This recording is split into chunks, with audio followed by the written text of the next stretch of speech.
Welcome to the Power of Africa virtual conference that's just starting right now, 2023. The theme for this particular one is the future is Africa. And I know that you believe that the future is Africa. My name is Benjamin. Welcome from Nairobi, Kenya.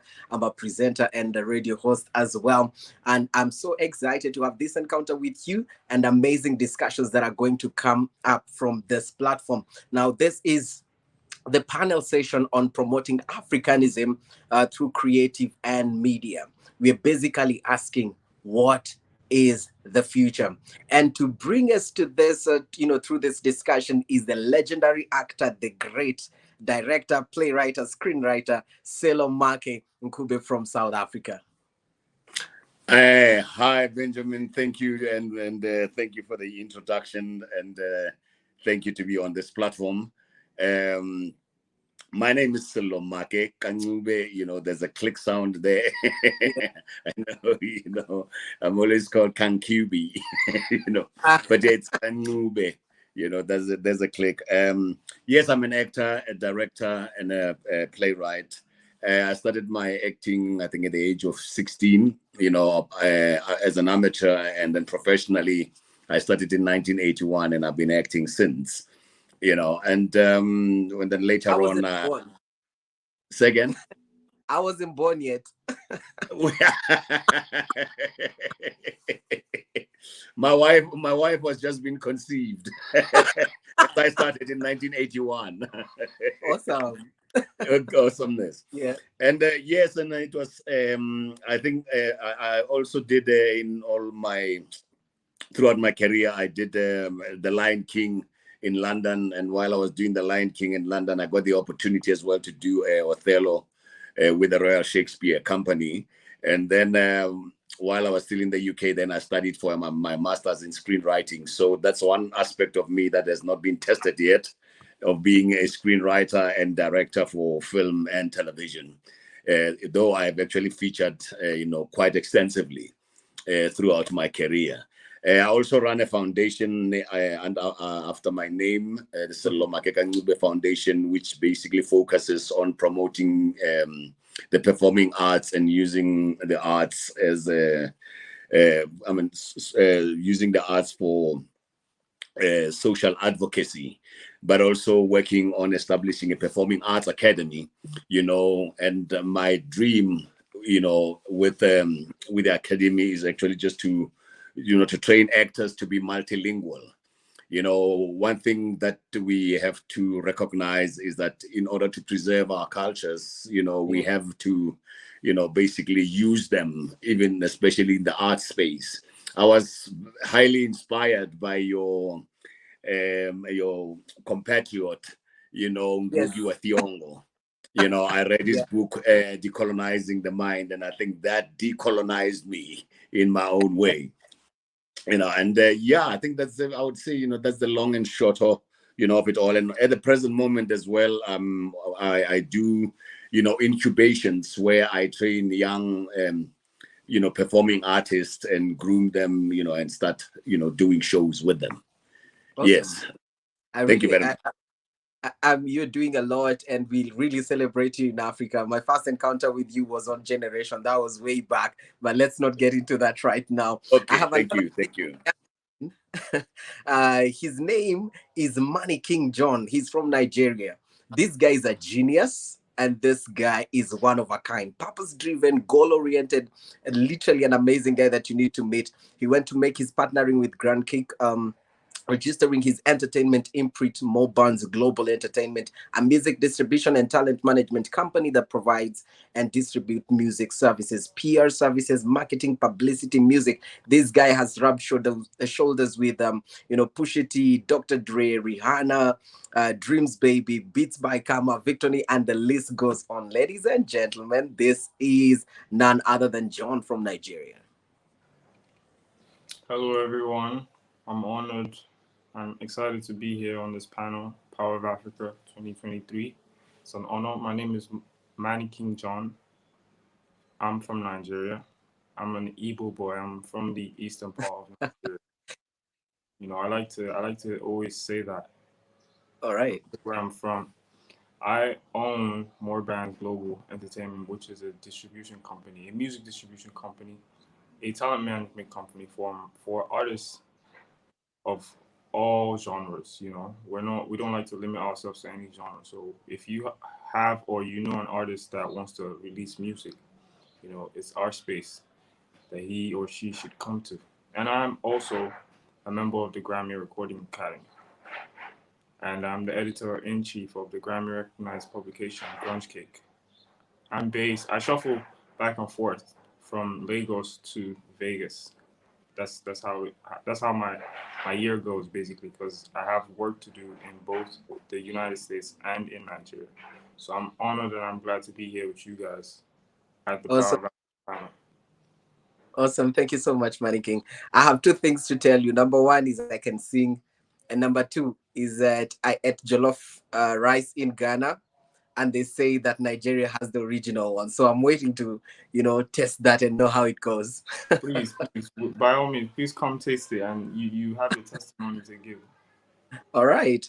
I have Victor Kaonga. Now, this is another amazing gentleman in Malawi. He's making waves. He's been on the International Christian Radio Network, TWR. He's a communication specialist, a broadcaster from Malawi, an amazing gentleman, written a lot of books. I had the pleasure of meeting the wife and eating in their own house. That's kind of my thing right now. So, ladies and gentlemen, this is Victor Kaonga.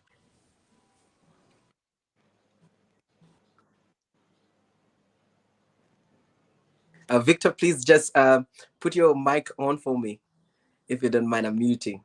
Thank you.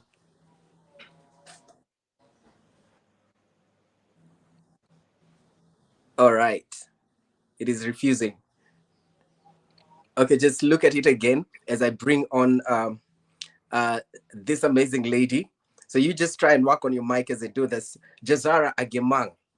I don't know if I pronounced that right, but this lady is amazing. She's from Ghana. She's a fashion designer, public speaker, business consultant, serial entrepreneur, a multi-business owner, including fashion designer, non-profit grant writer. There's a lot of things that you can say about her. And then this is the most amazing thing about her, is that she says, teaching very specific topics to the youth. This is what she says: what it takes to have your own business is better than literally going and telling the youth, what job do you want? That's what she says. So I'm going to go ahead to Victor, and then Jazara is going to join us. Victor.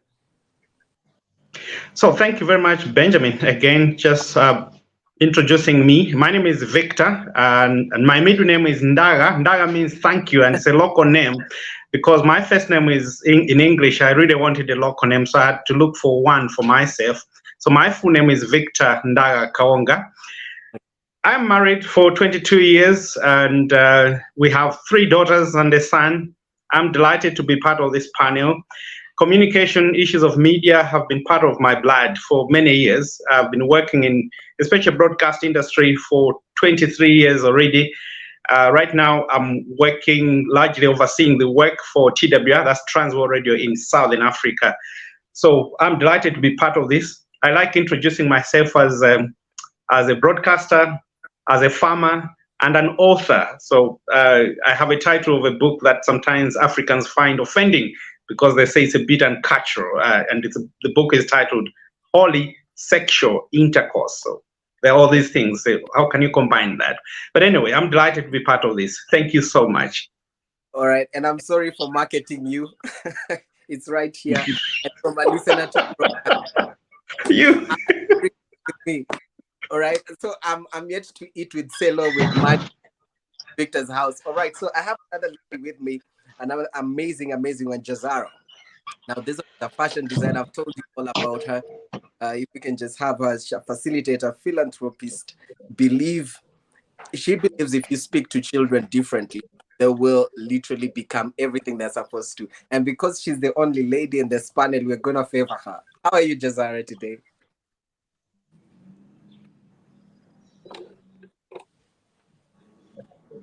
All right. Good afternoon. This afternoon at the Power of Africa 2023 panel conversation. I am Jazara. Thank you for that.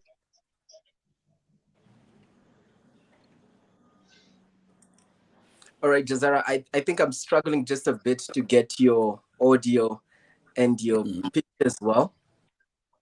So Yeah, Papa B. probably you can just fix that for me, and then we'll be so much good to go.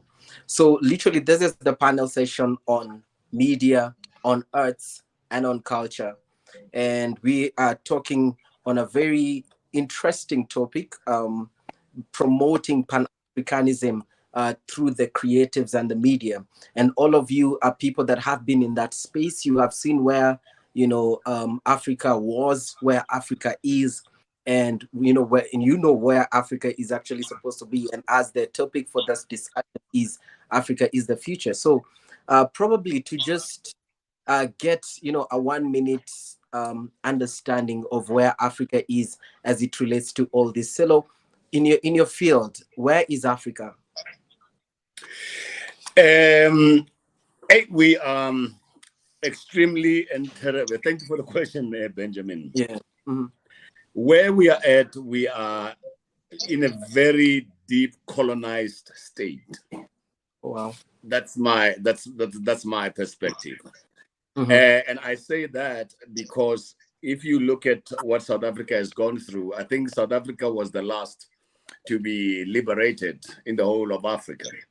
Yeah. And basically, I think almost like African Americans, we have endured, almost 300 years of colonization, and then and when apartheid came in, it almost was colonization on steroids, because now that came with the complete dispossession of land, and also deculturalization of Africans in South Africa. We are not completely and totally deculturalized, because we still have remnants of our African languages, and we still have our traditional ways of doing things, but somehow it seems like, when gaining freedom and independence or coming into the new dispensation led us to even migrate far away from ourselves instead of taking time to, recalibrate and look at what is it that we have lost. We are almost like trying to aspire more to Westernization and the Eurocentric way of looking at things, So that's basically where we are. And when you look at our history, we have a very strong proponents of Pan-Africanism, and one of the stalwarts of Pan-Africanism is the late Professor Robert Sobukwe. The man was so powerful that they even had to actually design a law for him only. Excuse me. In the South African law book, there was a Robert Sobukwe clause, and they feared him so much that they had to isolate him and put him in almost isolate him from everybody else, because they were scared of the influence that he would have on Africa. He was basically a contemporary of former President Nelson Mandela. They were both in the youth league of the ANC. But I think when the ANC was almost being more accommodative, Robert Sobukwe felt very strongly, and he broke away from the ANC and started the Pan-Africanist Congress. Awesome. But awesome. Just before you go into that, I want to bring there, because I want him to probably tell us just a bit of how Africa was, and his perspective, because I like what you brought, the aspect that you've brought of Africa before colonization, because the narrative in most of the African countries, it all begins with colonization. It's like, there was something before colonization, and that's what we're talking about today. And so I really like what Solo you're just bringing into this conversation. Victor, there's just a generation that is rising, and we feel that, you know, what is African is second class, and it's not, is inferior. Just take it away, sir. Well, it's an interesting, actually, heritage that we already have. When I look at the African continent, and more so maybe some parts of Africa, one thing that impresses me is the fact that I think historically, right from way ages past, Africa has been a producer, a great generator of content. And as such, we have a great heritage culturally in all aspects of media, arts, and culture. It is what we have that we possibly haven't valued. But now we are realizing it's so important that, oh, there's a kind of a renaissance, a reawakening of the value of what is already, you know, stored in Africa. We are a huge library. This is why I think we're attracting a lot of people from outside Africa getting interested. They are not interested in what we have been generating historically, our stories, our art, you know, our images and the like. It's just that they're interested in the money that they can make out of that. But I'm glad that at this time, I think we're waking up.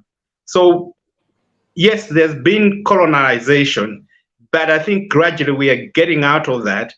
And I like what young people are doing. Most of them, I think they're coming back, realizing there's value in Africa and we need to get hold of that and promote that. So that's my quick opinion of Africa as things are now. All right, that's beautiful. Thank you. Money King, I think you're a better place to tell us the wealth of Africa, the advantage that we have.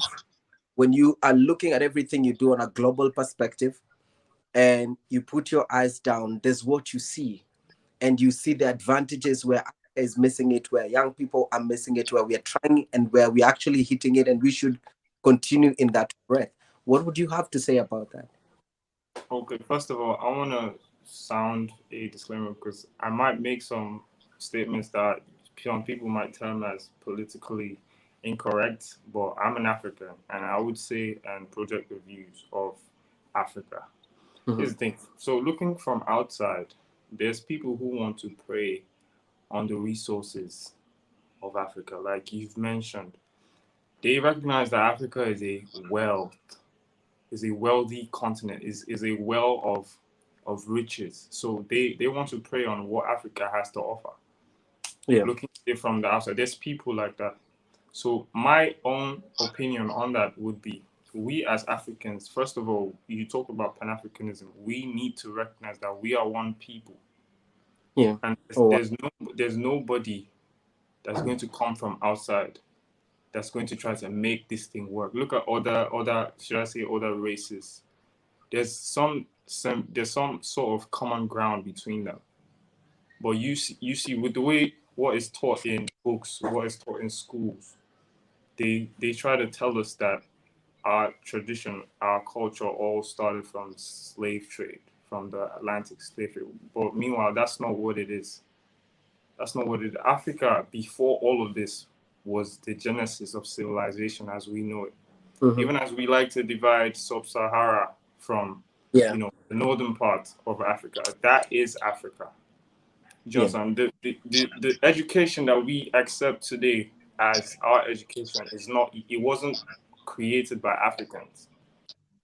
I don't know if you understand what I'm saying. It wasn't created by Africans.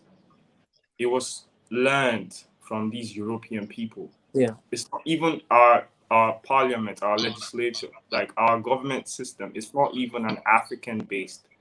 It wasn't created by African people. It was created by Europeans. So what I'm saying, we need to first of all recognize as Africans that nobody from outside is going to do this for us. Africa is a wealthy nation. You know, we have resources. We have what it takes to be a world power, even in the financial and international market. We have all it takes. And these are the things that people from the outside are looking at. That's why sometimes they tend to want to exploit, because we don't know the value, and we don't see it as something that should be valued. Yeah. So that's just my opinion on that. Well, I really like what you're saying. I mean, that's literally eye-opening. Selo, probably just coming to you again. Mhm. How important is the creative industry in, you know, the propagation of a developed Africa? I know you've seen it all, been there. You know, how important Mhm. is the, you know, our movies, our music, everything that we do in propagation of development in Africa? You know, the seed of revolution is often in creativity. Mm-hmm. And, you know, and previous revolutions basically have established that, you know, and in fact, previous revolutions were established, you know, in literature, you know, in the performance, in the performing artists, you know, I mean, you know, for instance, I mean, I'm a huge fan of Fela Kuti, you know, and I mean, Fela's music is revolutionary. And I Yes. think one of the terrible things that has happened to us as Africans, we only just thought that revolting just meant revolting against colonization and the white man. You know what I Mm-hmm. mean? And we never, you know, put that revolution in a context of saying, as we revolt against colonial rule, we should also be going back and re-establishing or restoring the roots of who we are as a human, as a people, and Yeah. even look at the government system. That if ever we have to be, what is it? We know if ever we have to have our own governing systems, that we should be creative or even take from the governing systems that we had throughout history.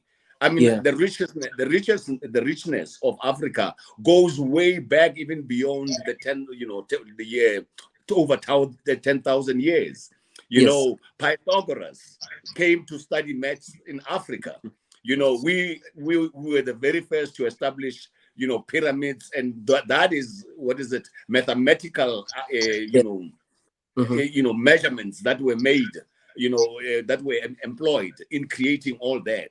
So knowledge also comes from Africa. And also on top of that, we have but natural resources that the whole of Europe and the West come to Africa to come and extract.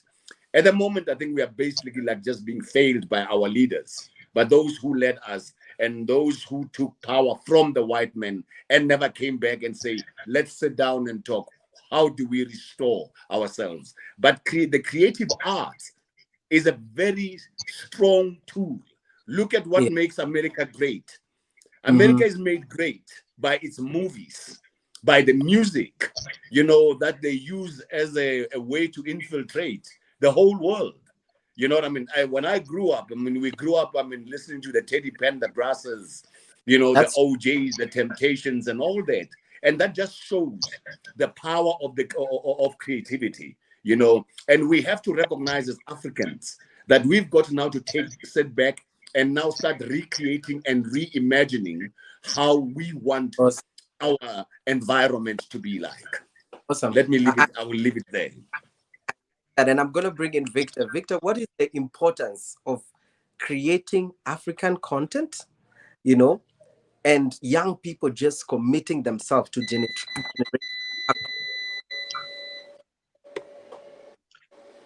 Okay, I think it's extremely important that we create or indeed sustain our own identity, of course, through various platforms as well as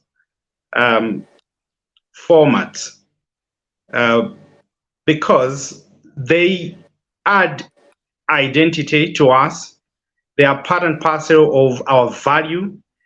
They also part and parcel of sustaining our worth. I mean, I'll give an example of sound in its three forms of music, sound effects, and the voices. Now, people make money out of these. A young man can make money out of using his voice, her voice. So a young man would make money out of using the sound effects, not the artificial sound effects that are coming out of, instruments, the other equipment, but original sound effects that are very African. When you listen to a certain sound, this is African. It adds value. You get excited about it, connects with your spirit, the African soul. It relieves you. It gives you a moment of celebration. You connect with that and you feel good. So creating our original content as young people in Africa here, I think has lots more value than copying or just doing other things that we really want, push the African, I would say, theme forward at all. So that's what I would say briefly over this. And I know, Stella, you were trying to raise something, yes. I think, about. Oh yes. Now that we it seems like we are, we are left to our own means.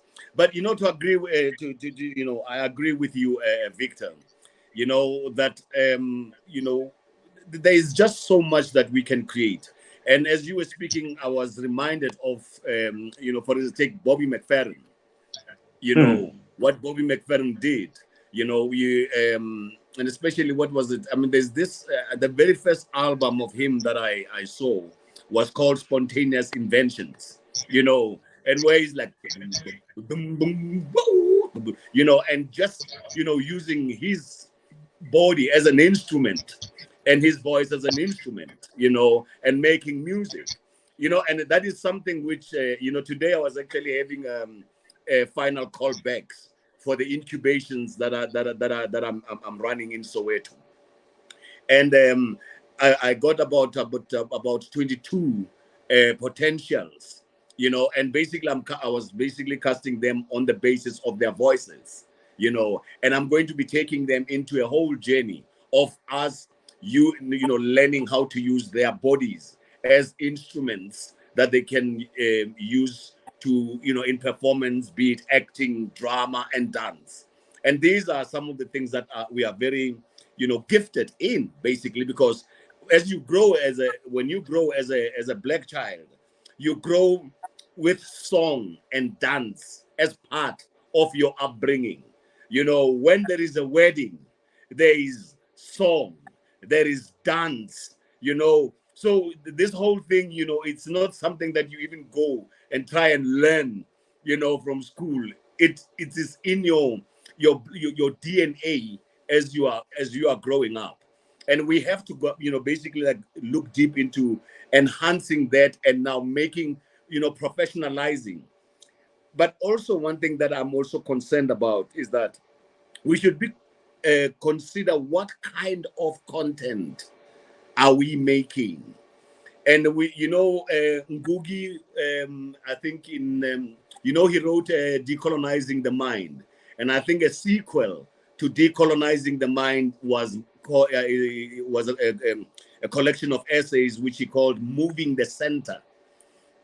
And that is where we've got to be, wake up to, that we've got to move from the center, move the center and move from the Eurocentric center, from the Eurocentric to the Afrocentric, but also make sure that now we've got to try and restore a sense of pride and a sense of dignity in the kind of content that we create. All right. I shall leave it there. Yeah, Mannequin, let me just come to you. How, especially just taking from what Selo is saying, how do we prioritize African content? How do we bring the young people in Africa to begin generating content that is literally prioritized, having Africanism into their creative art, whatever it is, the content that they're displaying outside? Okay, first of all, I think we need to educate the young people first. Most young people don't even know their roots. Most young people they've been washed by the Western world. They've been washed by the Eurocentric values. Most of them have forgotten what it's supposed to be. what it's like, what it should be as an African. It's like they've lost their identity. So I feel, first things first, we need to go back to the drawing boards and educate these Africans. You ask someone who was born in let's say 2000s of their history, or history that pertains to where they're from, the country they're from, what happened in this time, what happened. They don't know. They don't know because they were not taught. You know, they spent like all their lives listening, or you know, they were being bombarded with these Western values. So they feel like, okay, I don't have to be, you know, I don't have to do certain things. Even I know most of you guys on this panel are way older than me, but you see an African speaking in a certain manner to people who are way older than them. What would you term that? They would say, you know, he's a human being. So all of those African values are being lost by the day. So first of all, we need to educate them on what it takes to be African. That's one. Then secondly, after we do that, then we need to show them the importance of portraying who you are as an African, being proud of who you are as an African, because it's important as well to own the African pride. Most people in America, you ask them, they would tell you that they're Black American. They even reject the term African American because they say, you know, I'm not African, I'm American. They renounce being African, but not knowing that the first man came from Africa.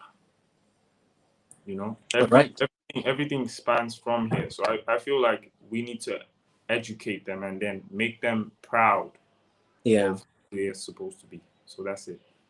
All right. And then still on that, Manny King, many of us, some of the challenges that we face, especially as young people, is we are not able to get funding. We don't have the money to go into the creative space. Mm-hmm. And I mean, it's good that there's recent development and all these apps so that we are able to really showcase what we have and who we are. But just help us to see how we can navigate, you know, the whole thing of funding for our content, the whole thing of money, you know, do we actually really need money for us to begin putting content out there? Just help us to navigate that space. Okay, if I were to put it this way, for you to get to a certain pedigree, you need money. That's just a constant thing in this world we live in. Do you understand? Mm-hmm. You can say you want to push it with minimal funds, just but you can only get so far. And I don't want to say that it should be an issue, but I know for a fact that there's people out here who are looking for things to invest in.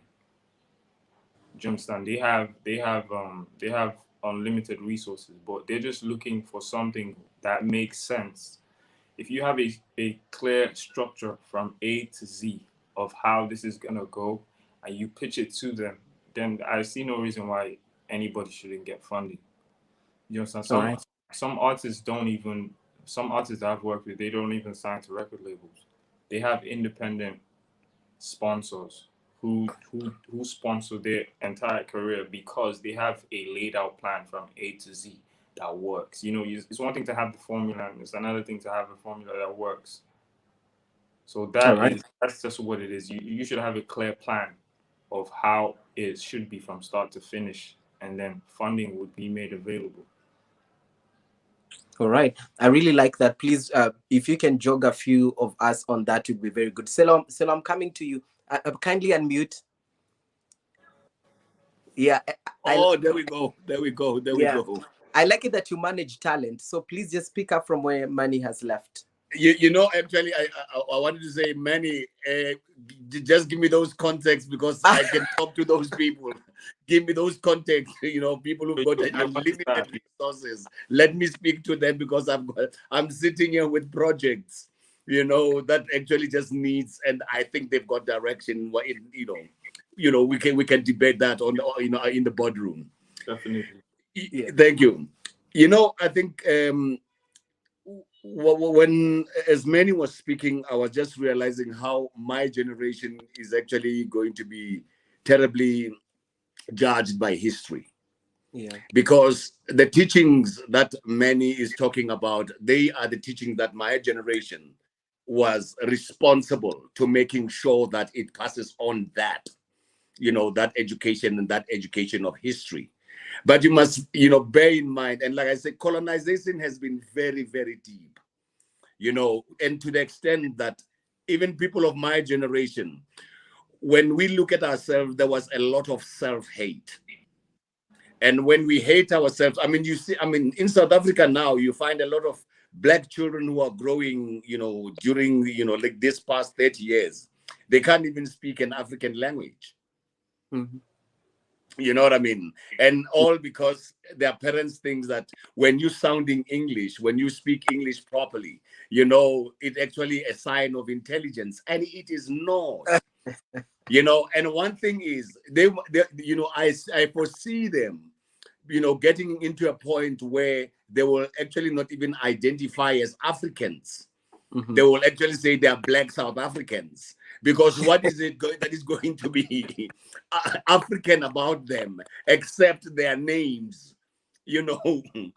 And I foresee even, a conversation between an African child in South Africa and a white child who basically go to school together and embrace the same Eurocentric culture. And then, and I can foresee an argument where the Black child would say, but no, as an African, and the white kid would say, what is African about you except the color of your skin? So, and I think, as we have failed, I would say many, your generation should actually allow itself to have that conversation, so that even the content that you guys will be creating is a content that is actually trying to reconscientize, the African child and bring back that dignity. And the creative arts, like I said, the seed of revolution is in the arts. It's in creativity. Awesome. And through arts, you actually can influence so much. Like I say, listening to Fela was informing my politics in an amazing way. Mm-hmm. With Teacher Don't Teach Me Nonsense. Mm-hmm. And what is it? ITT, International Tif. ITT, and with all those songs, he was actually, sending, teaching, giving political lessons of how an African has got to look at himself. And Awesome. with the arts, we can do it so brilliantly. And Yes. people, they always say, people remember how you made them feel. Yeah. And if ever we work hard enough to instill and make Black people feel a sense of pride, man, I think that is half the war, half the battle won. And that's very true. And I know in South Africa you're really deeply into culture, and you've not let that go with all the development that's happening over there. Victor, I want you to jump in on what these two gentlemen are saying. And the other thing I want to ask you is, do you think that the media has played a critical role in promoting Africanism, or they have been on the other side?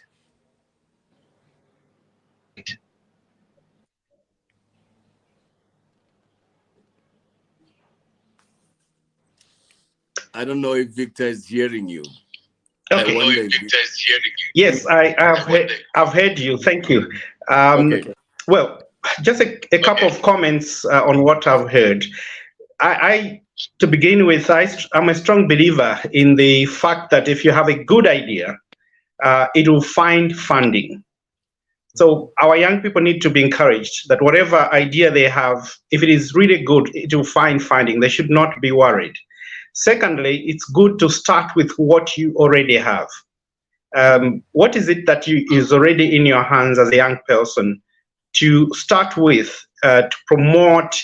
These days there's all the opportunity for social media platforms.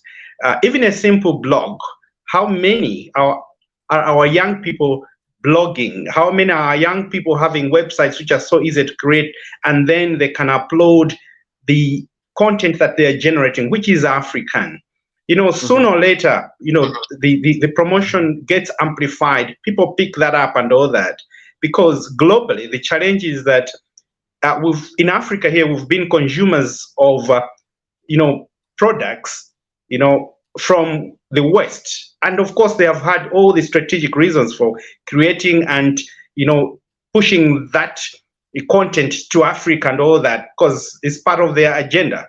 But the more we create our own agenda, but also upload it to the global spaces that are now available because of the, the information technologies and things picking up, the better. We'll be, coming up with our own, project and promoting that. You're asking a question about the media. I think the media, yes, has been part of a problem, but also is part of a solution. Because, truth be told, I think there are models now, African models, people who are doing a great job in really profiling Africa, profiling the content from within Africa, and these people are being promoted on the various platforms of media. I'm excited. Let me just give one example from Malawi. It's a recent development. There is a new FM station, Club FM. So what I find interesting about this FM station is that it's focusing on actually reading out the stories, African stories, on air. And as they are recording them, it means now we have those stories that could have been lost in audio format, and they are broadcast. So they're actually preserving a culture. And one of the ideas that the managing director shared with me is that he said, we also want to start reading out the African novels, those novels written by various Africans, just read that out on air. And Africans, being people that are very audio, oriented, they will listen to that story. Think about the Chinua Achebe story, Things Fall Apart. If someone listens to it, and then maybe someone will dramatize it and all that, this is a unique African product. So they're saying that way we'll preserve our heritage, we'll preserve our stories, those folk stories and the like, and their FM station is purely just there for stories. And I thought that is a very unique approach, to promote something that is there. So while the media has been part of a problem, but I think there is this new development in Africa where the media is initiated by Africans, it's owned by Africans, the content that is there is developed by Africans, and we are increasingly becoming proud of that. And books that are published, music, we have lots of, there's a move, even when it comes to the Christendom. You have lots of great and worship leaders now from Africa. The shift has been made. So let me leave it there. Okay, thank you so much. I have minutes with each and every. So I think I'm just going to go on to 30 seconds. I just want you to speak to Africa. I want you to speak to Africans. I want you to speak to a gentleman, a lady, a young man somewhere. If there's one thing that you would tell them in just 30 seconds, what would that be? Selo, we can go. Please unmute your mic for me. Kindly unmute your mic. Okay. Thank you. Yeah, okay. What I would say is that to every African child is that just remember one thing. We are undergoing a period of reconstructing ourselves. So don't be fooled by the glow that you're seeing, or the fanfare and the glamour that is outside. But just focus on making sure that you search for your roots and you exude that which is that which is your origin and which is Africanness. And there is still remnants of it at the moment. Awesome. Yeah. Managing. Okay, what I would say to every African, wherever you are on this globe, I would say we are no different from each other. We are all one people. We are all the same. And we should take pride in that. You understand? I'm no different from an Ethiopian or Ghanaian or South African. We're all one people. the Berlin conference or whatever, they divided us, made us look like we're different people, but we stem from the same soil. Just now, we should all come together and take charge, because this world would be a better place if Africa is on top. So Africans should unite. We're all the same. It doesn't matter whether you're from America or you live in Asia or you live in Europe. We're all the same people. All right. Mr. Victor.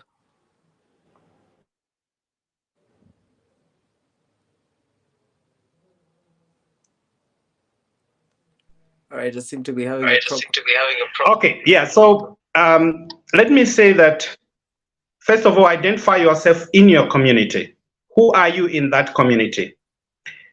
Build up on who you are in that community. The community around you will support you. And anything that has that community support easily gets scaled up. I strongly believe that the world will follow you in that community. Be proud of that community, scale it up, do the best you can. Find out what makes or gives you an advantage in that community and build on it in any way that you find, through the media, through the culture, through the art. Anything that your community is proud of, start with that one and be proud of that. Scale it up. Don't worry about promotion. Don't worry about funding.